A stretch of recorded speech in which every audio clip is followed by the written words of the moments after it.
Hey there, and welcome. So, have you ever really truly stopped to think about what's happening when you wipe down a counter? I mean, it seems like the simplest thing in the world, right? But it turns out there's this whole hidden world of physics going on.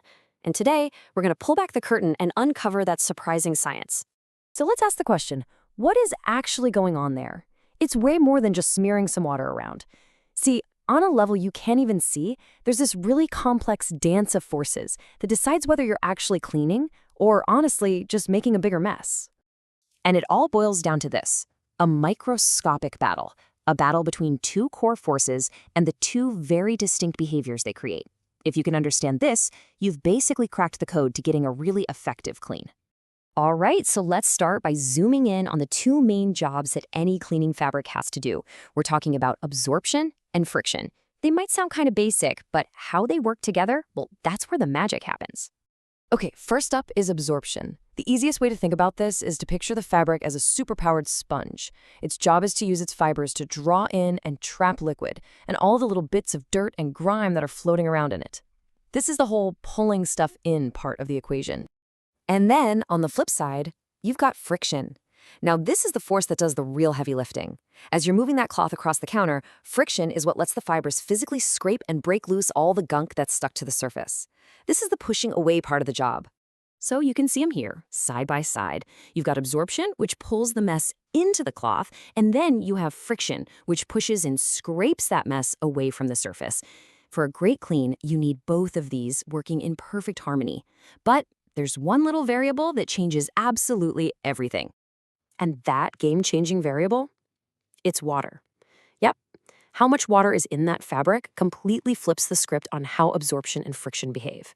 And this is what leads us to the two really critical behaviors that happen right at the surface. So let's go even deeper. We're going to zoom way in, right to that tiny little space where the fabric and the surface meet. This is where we see two totally different things happen: glide and scrub. Let's kick things off with the first behavior, which we'll call the glide. And it's pretty much exactly what it sounds like. It's all about smooth, effortless movement. Okay, so when a fabric is really, really wet, like super saturated, a thin layer of water actually gets trapped between the cloth and the surface. This water acts like a lubricant, so the fabric isn't even touching the surface anymore. It's literally hydroplaning over the water, which means there's almost no friction. And now for the complete opposite of that, the scrub. If gliding is all about smooth, low-friction movement, you can probably guess that scrubbing is all about getting some gritty, high-friction contact. Scrubbing is what happens when there's less water in the cloth, or when you start pushing down a bit harder. That pressure squeezes the extra water out of the way, which finally lets the fabric's fibers make direct contact with the surface. And that is where you get the powerful abrasive action you need to get rid of stubborn, stuck-on grime.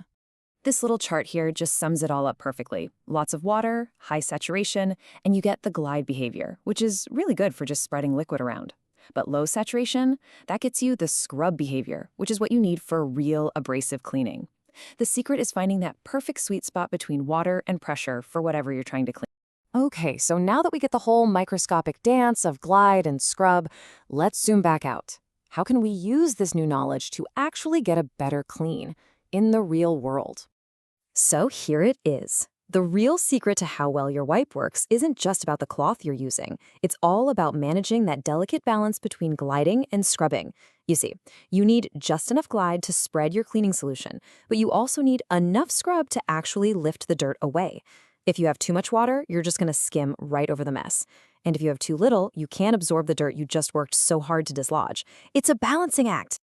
So the next time you pick up a cleaning cloth, you'll know what's really going on. You're not just wiping anymore. You're a physicist in your own kitchen, perfectly mastering the forces of glide and scrub.